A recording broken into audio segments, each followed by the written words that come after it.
Yo, good day mga boss. So ngayon may gagawin tayong sasakyan. Mitsubishi Montero 2017 model. Bali ang gagawin natin dito, EGR and turbo cleaning lang. So ngayon, scan muna natin mga bossing. Humihina yung battery ng susiyan niya kasi yung kotse ni boss keyless na po. Ayan, kaya lumalabas yan. Pero all in all, wala namang problema. Ayan. Start. Thank you. Salamat. So ngayon mga boss, i-start natin para mapakaramdaman natin yung tunog before natin galawin.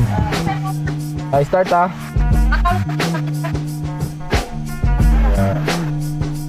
Ayan mga boss, okay naman yung takbo under nya, pero napapakaramdaman ko na parang medyo ano siya, low power na konti. Start namin.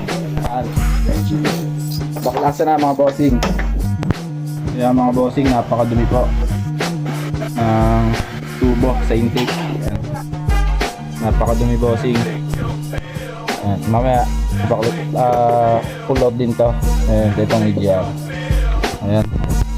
Ayan mga bossing, natanggal ko na yung EGR and yung tubo dito, tapos yung throttle body. So ngayon, ang ipo-pull out ko na lang itong intake nya. Ayan. Ayan. Pull out natin yan, then ayan, lilinisin niya. Napakadumi mga bossing. Sobrang dumi.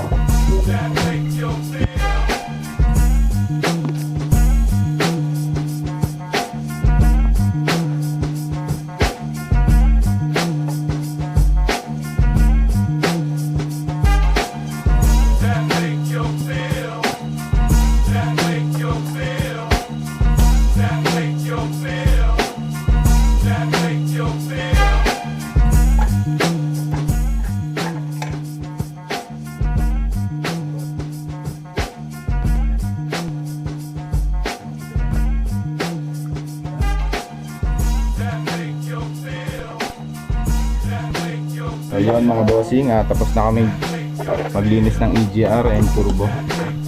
Sasali namin na ang kulan. Yeah.